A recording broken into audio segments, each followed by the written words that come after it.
Thanks for coming and seeing us. My name's Mark Jones. I'm the CEO and founder of Giant iTab. You may have seen some of our kit around the show running the Gumio app, and we do interactive experiences. My name's Jim Young. I'm head of creative technology at Sparq. We are a new generation of event technology provider. We do full service production, creative, digital, the full works. We're part of the Savile Group, and we're looking forward to having this session with you today. Thanks very much. Okay, well, we can jump straight to the first question. I guess it's about what the session is, but is this all about the wider trend towards experience?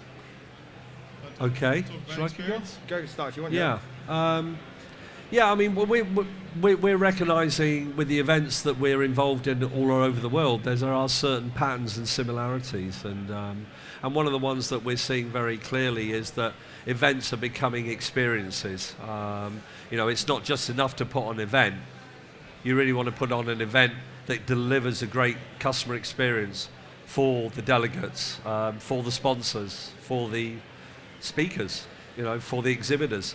And it's those experiences that give longer lasting memories, and that people take away. The richer the experience, the richer the benefit, and they take that away, and you'll see that you'll have more visitors next year because the ones who came already will share the word. Those that came already and had a great experience will want to come again and have that experience once again. That's really a very, what I would call an overarching trend within our industry, that if you're an event planner, an event organizer, it's not just enough to build a stand and put people on it.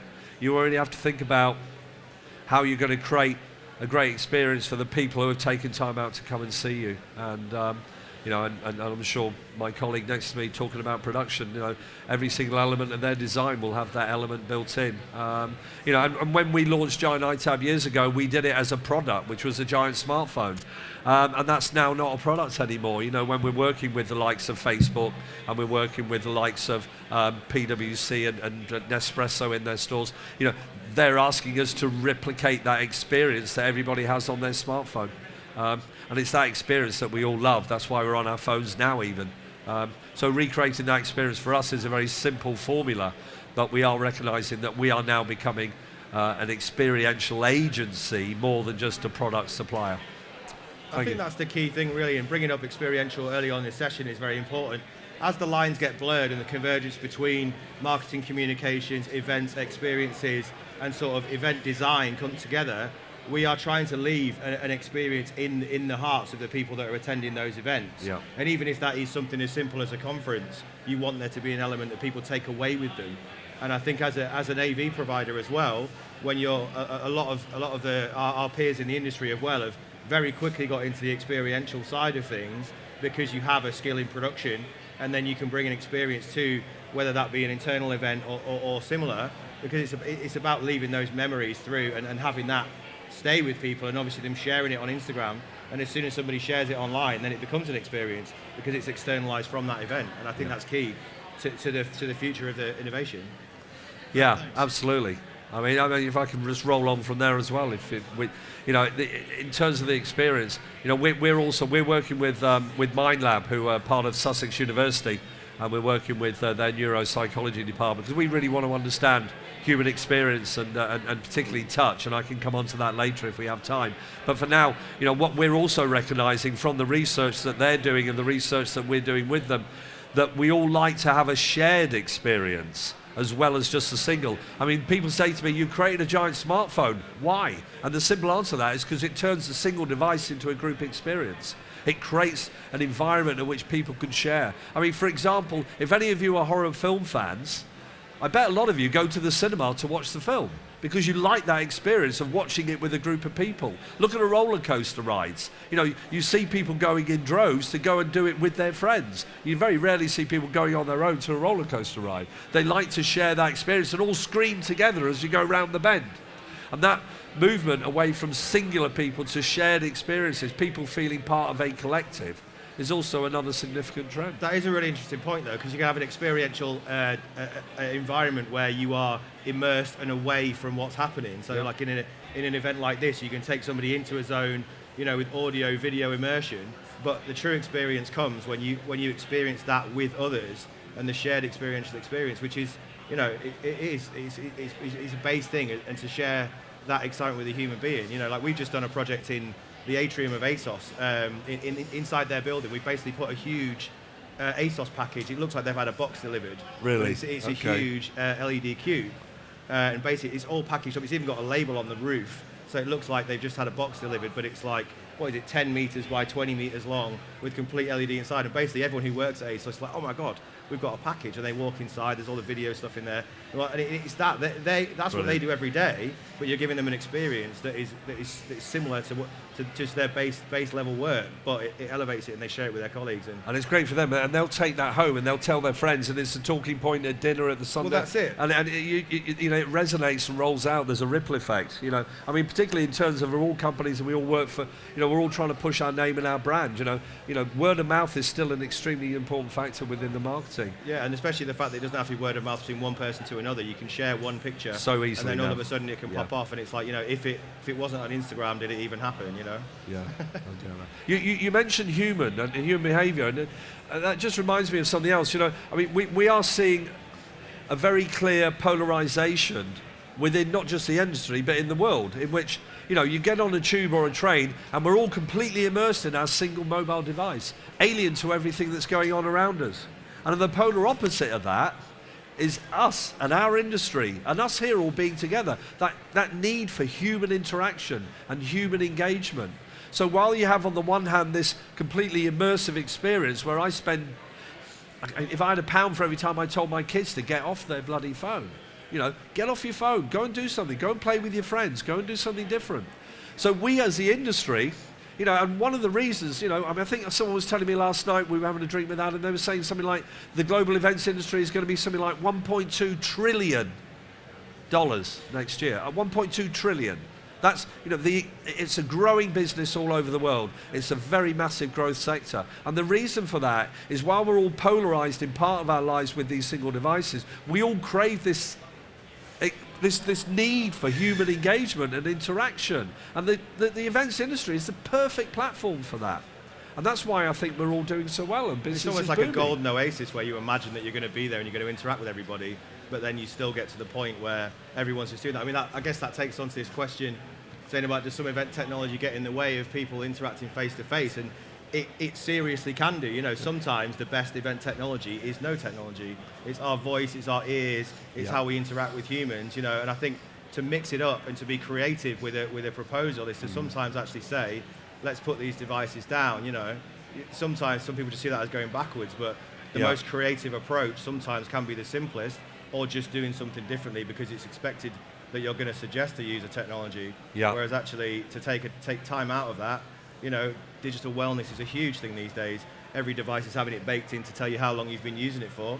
And I think that's a key thing in an event, even though we do rely on it and it is a massive catalyst for the innovation. I think it's key that to understand where the importance and where the sort of detail lies, and to step away from that when it matters. Absolutely, yeah. I mean, we're a tech company, so I couldn't entirely agree with everything you said, but yeah, but you know, take a walk outside. I know it, absolutely. I mean, you know, it's a tool to enhance an experience. Exactly. It's not the experience itself. And I think that's the key. It's all about the outcomes, and a lot of people want technology, but they're not necessarily concerned with the sort of what then or what if. You know, when we're engaging with new clients, we always try and focus on the outcomes, to find out that they're actually achieving something, instead of just saying, oh, you know, we've got 50 iPads or however many giant iTabs. It's about making that, either whether the stakeholder information or, you know, delegate feedback, and having those outcomes to improve the experience, whether that be to turn up the technology or to dial it back. Great. I mean, that's a really interesting point. Also, how you measure that, because how do you measure people's emotive response to what you're doing? You know, there's qualitative, quantitative, and there's different ways of measuring, but it's really important. You know, it's very interesting. I was having a conversation with somebody yesterday about the one thing we can't actually measure effectively is face-to-face. You can't compare how face-to-face is against an app or a meeting platform. You can measure return on investment on everything else, almost, other than human interaction. So it kind of gets forgotten because there isn't a metric that you can say how successful it was.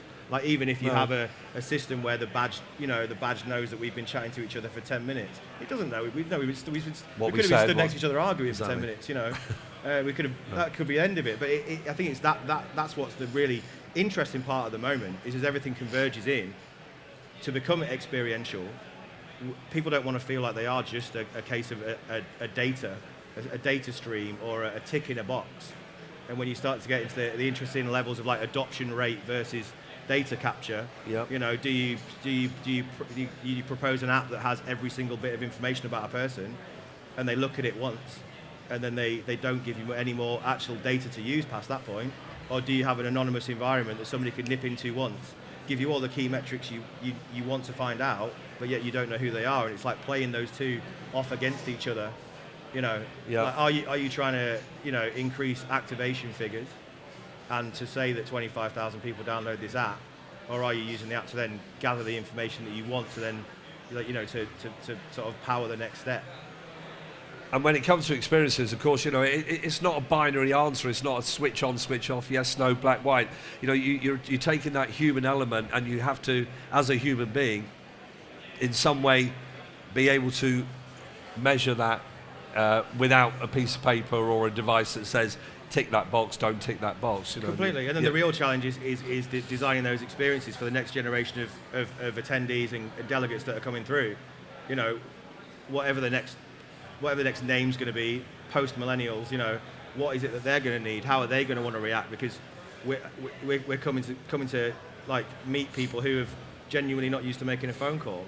So if you can't make a phone call, are you going to be able to go and network with somebody in an organic environment? When all you're used to doing is, even if you want to book a restaurant or a taxi or a takeaway, there's zero speech involved in it.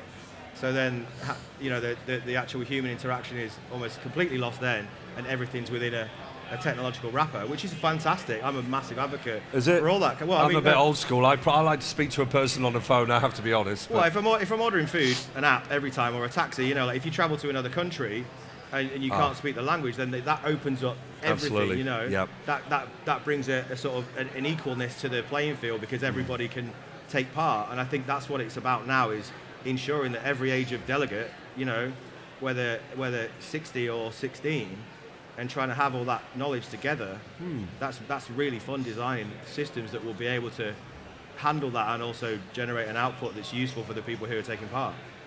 And of course that streamlines our experiences and gives us more free time to interact on a human level. Well, that's it, because you speed it all up, and then people are actually getting more quality time to do the things they want to do. Exactly. That's really important. Yeah, really important. What else we got? You need to get your predictions in place here. So we'll combine two of these questions here, basically. What do you guys think are the undiscovered trends, or what's going to be next, probably next year, and then over the next 5 years? Wow. I've given some thought. I haven't thought about that. Next year, AI is still a big thing. It hasn't lost its momentum. I think, once things get a certain momentum, they pick up speed, and AI is certainly out there now, and it's picking up speed because a lot more people are recognizing the potential. It's certainly a buzzword in our industry at the moment, and some of the stuff people are doing with AI is absolutely fantastic. The kids' games that you have on the phones, the projection, you can see the floors, the shopping centres. If you go to shopping malls in Dubai, we were there last month for Jitex for a show out there, and the shopping malls are just awash with it. It's just everywhere, and it's a very exciting. It's a great way to look at and absorb information. With a little brand dropped in there and a little experience here, and it's another way to communicate. And we're all looking for something new as well. And, I think that innovation within the AI area is one that we're just going to see gathering more momentum than it is now. A lot of people think, it's kind of the bubble's going to burst, but I don't think it is. I think it's here to stay, and it's going to grow even more over the next few years. One of the things about AI that I find funny is I think the actual term AI holds back the development of it, because there's nothing artificial about it, and it's almost not even about the intelligence. It's about machine learning, it's about access to information, it's about bespoke delivery so that every experience, even just a digital experience, is bespoke to the person that's visiting that. And there's almost nothing artificial about that at all. It's intended, it's planned, it's designed And I think this whole thing of, robots taking over via our phones is kind of people, I think they're breaking it down into the actual application of AI and the ways in which people can use it. Because also there's even human ways to mix that in. You could have a digital assistant that then puts you through to somebody who can then assist you, or I think it always needs that kind of that break to it. I think AR is something that's probably going to be a huge thing coming as it continues to be more mainstream. Yeah. And I think there'll be a fair bit of almost like telepresence style video collaboration, but with AR involved as well. And I was chatting to a guy yesterday about holographic telepresence. Mm-hmm. I mean, the system that he was talking about sounded like a great idea, and also like it opens up for a live event, but that you don't watch the webcast at home. You have like hubs. So we could be doing this now. We'd be sat in a studio, yep. and there could be like 5 different areas around here where people could sit, yep. and they would then watch us, and we could still interact like that. And I think that's the kind of model that will increase. You have the live broadcasts that are going into cinemas now. They do the Royal Ballet or the theatre, all those sorts of broadcasts. And I think there's going to be a lot of that happening. We're talking to a lot of our clients about that at the moment. But the cinemas just need to up their game and get better connectivity in there to make it possible. And then, on the theme of AI, so somebody's asked here, do you think AI chatbots will be key to conferences in the future and utilised more? I think as the new millennials come on and the younger generation who it's second nature for, yes, absolutely. I'm sort of more in my sort of autumnal years, and I'm sort of a bit more old school. I like human interaction. So, a chatbot comes up on a website. Do I want a chatbot? No, I want to pick up a phone and talk to someone. That's just me. And I'm an older generation, but I think the younger generations, absolutely, yeah. I think in time the search bar is just going to become a chatbot. The Google search bar already kind of knows what you're saying. You put one word in, you get 5 more. It's already there. And I think as it gets more popular, I think that's just how it's going to end up being. AI will be baked into almost everything because it wants to know what you're going to search for before you search for it. So therefore, it's already pulling the information through. And as that becomes more universal, like when they took away the button where you actually used to have to hit search, or there was a separate search bar, and then they took that away and there was just one thing at the top of a browser. That is then going to be, there's going to be one part there that's going to be search, AI, everything put together, I believe. And as that stops being like, oh no, the robots are going to get us, and it's just the information we have is almost at our fingertips before we've requested it. And phones are doing it now. They think they know what app you want before you've even searched for it, and 9 times out of 10, it's absolutely correct. It knows you open that app at 6 o'clock. It knows you look at this one, and I've not been brave enough to set up screen time on my phone yet because I really don't want to know. No. I can guess. I know I use it too much, and everybody does that. And maybe it'll be the point where your phone's like, "Hey, man, it's time to go outside for a walk." Do you think there's one thing that's going to be a must-have at every single conference? Fast internet every time, for free for everybody. Bingo. Loads of it Every time, bingo, yeah. I mean, actually, the Wi-Fi here is pretty good. It's not been too bad at all. But yeah, I mean, again, another example: Mobile World Congress in America. The Wi-Fi there was pretty poor. We had to buy hardwired internet, and the cost, it was like $1,400. Yep. For an internet connection in today's world, ever-connected world. It's just it hurts your wallet. It leaves a sort of slightly uncomfortable feeling. If you're an exhibitor and you're spending all the money and you want to spend your money on creating great experience for people, spend it on an internet connection. So, where's the responsibility there? Is it with the venue? Is it with the organizer? Is it with the end client? I think it has to be shared. I mean, you'd have to speak to, G-Force or whoever sets these things up. But, I find it very difficult when you've got, something like, this exhibit, well, probably not this one, but something like Convex, with, I don't know, something like 700 exhibitors, and they're charging, £1,000 each for the internet. That's £700,000. I mean, that just doesn't, the math doesn't work for me. So I think there is a responsibility. So yeah, high internet. In some markets, absolutely. it's holding back the growth of digital platforms because when you're trying to sell something through, you're selling a solution. Then on top of that, you're looking at $1,500 to $2,500 just to be able to have delegates to be able to access the platforms they want to. Yep. And for some of the online platforms where the engagement is taken there, it holds it back really. I mean, it's for exhibitions, people used to be quibbling over how many plugs they had so they could plug in their TVs, and now it's a case of is there enough bandwidth in an area Because if you've got a really big exhibition, then even 4G is not going to cut it, because your phone's saying you've got full signal, but then you just can't do anything. But it's that mix of, do people want to be immersed in where they are, or do they want to be immersed in elsewhere? And you can never get that right. There's always going to be that aspect of people either want to be connected to elsewhere or connected to the environment that's happening in front of them. And connectivity plays a huge part in that. We get around that quite a bit, because a lot of my engineers and guys go on site at construction days, show build days, and setting up touchscreens and making sure they work. And they just tether their phone.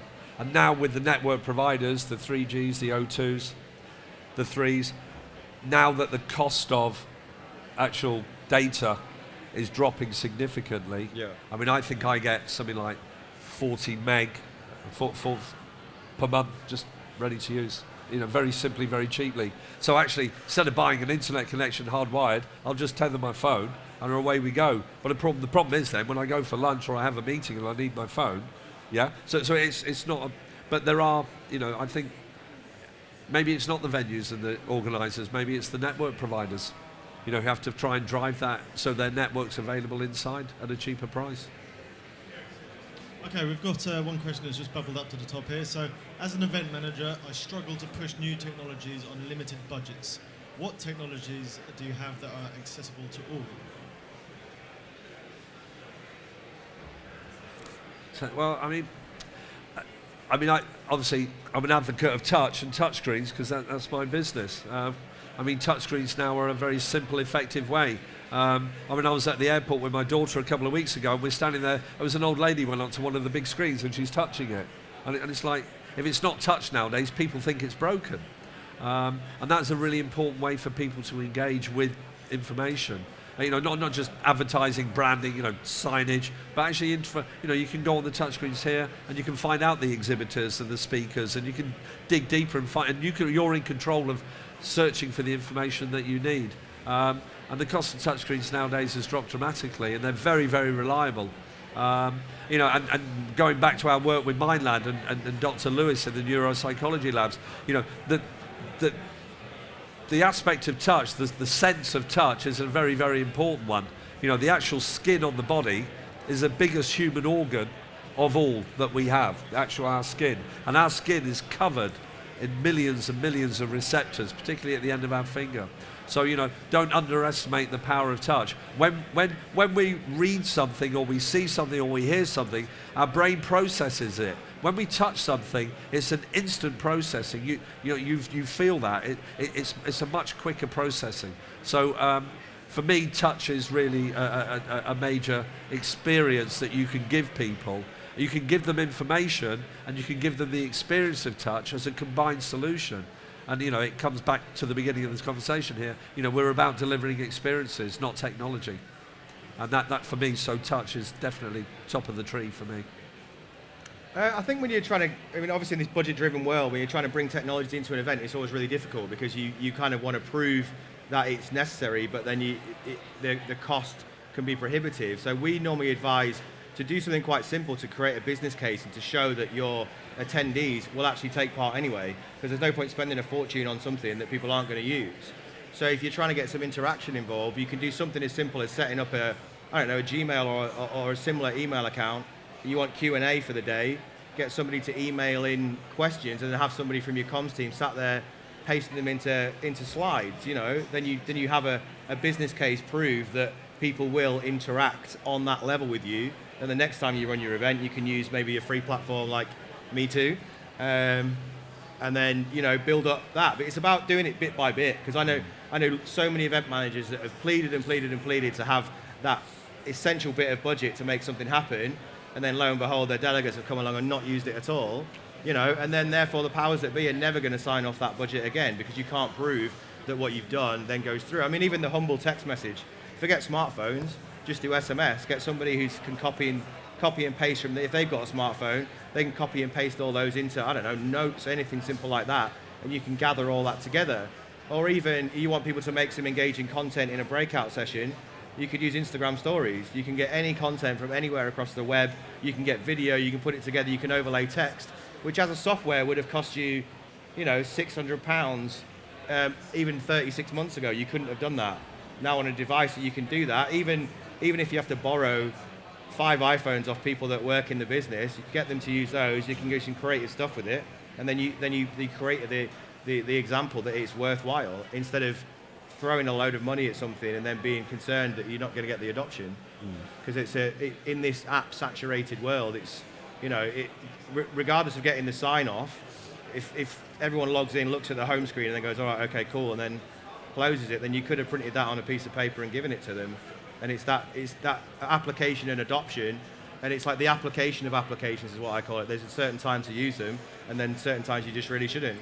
And everyone's got a website. Just make a little extra page on your website, put some stuff on there, add a free comment box in, and you've got your own app in effect in a couple of hours. Lovely stuff. We've run out of questions on the Q&A board. Is there anybody that wants to ask a question the old-fashioned way? We're going to run the microphone out to you. We didn't answer the question on 5 years from now. Okay, yeah. Let's go for it. And for me, it's transportation. I mean, we all travel to events all over the world, and travel can be tiresome and long. And I think we're looking at stuff with Richard Branson at the moment, and they're doing these super magnetic tubes. And I think the Middle East, they're looking at these super suction tubes going through from Riyadh to Abu Dhabi and they're all underground tubes that will send people, on a distance of 1,000 miles, in the course of, a fraction of the time. So they're cutting travel time down. And that's really where I think, and of course being magnetic and ultrasonic, they are eco-friendly, so they're not creating gases and problems for the planet. So I think that shift toward eco-friendly ways of living, combined with the need for people to travel in more efficient manners, that's the 5 year for me. I think it's a really interesting thing to discuss, because 5 years ago, everyone was sort of saying, events won't happen anymore. Everyone will be virtually going to places. It'll all be VC, Skype, hybrid experiences. Yet everybody is still, traveling to events. Large-scale exhibitions are still as popular as ever, and the event industry, according to Mintel, is one of the only industries that's actually growing year on year in the UK. Now that might be because events is just becoming everything, as we say, experiential marketing activation. Like music events seem to be bigger than ever. Yep. Festivals are absolutely huge, and I think it's those experiences and how the brands react with that makes it so exciting.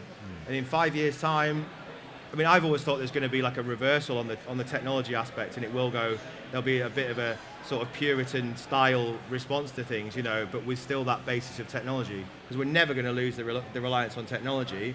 But I think it's about the importance of it and where it enhances life and where it doesn't, and I think that's going to come soon.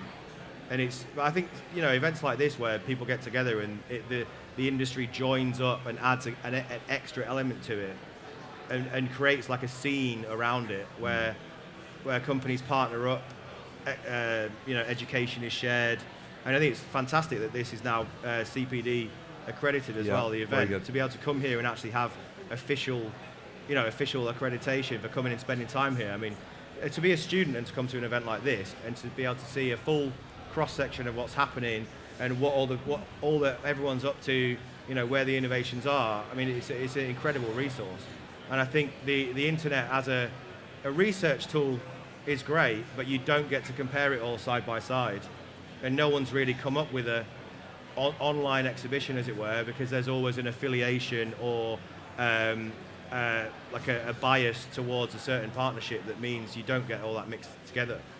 And the travel, the carbon footprint of the events industry is huge, and I don't think that's going to change anytime soon, because you can't beat that face-to-face aspect. No. And when you've got a good team and you want them in a certain place, you're going to fly them out there, because you only get one chance. And Kevin McLoughlin, you missed it, buddy. Yeah, good old Kev. So we're just out of time, but one last thing. So for there's not much time left of the show. If everybody hasn't been around everywhere so far, what's the one coolest, newest thing that you hadn't seen before that you've seen here that people should go and see before it closes? Haven't seen before. I like the igloos, the inflatable meeting rooms from Evolution Dome. I think they're brilliant. Very, very cool. And you can light them and colour them and create really nice, rich, warm environments in which you can discuss and So for me, they're cool, really cool. I'm going to be a bit biased here and say you should go to the Experience Zone and check out all the really cool social event stuff that's going on there. We've got a vending machine there where you can play Sparq Invaders and win some stuff, and there's also a few others around there. I think they're a really interesting activation, especially for exhibitions like this, to be able to interact with people without a person there. I think is absolutely incredible, and especially an experiential experience where you can actually film.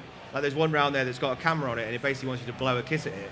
And I was stood there waiting to speak to someone yesterday, and I didn't even realise that he's literally staring right at me, and it's going, go on then, blow me a kiss, blow me a kiss. This guy walks past me, I'm trying to be all serious, waiting to chat to someone, and this guy's like, the machine wants you to kiss it, and I just looked, and there's all these people behind me, and I just had to do it. It's like, mwah. But I think stuff like that's great. You know, when marketing really is, you know, instead of it just being purely for the sake of an advert, you know, there is a fun aspect to it, and there's a hook to it, you know, and you get something out of it at the end of the day. There's nothing better than getting a freebie and having a laugh, and I think those sorts of applications are really, really cool. Thanks both. So that's the end of the session. Thanks very much for joining us, and thank you to Jim and to Mark. Thank you. Cheers.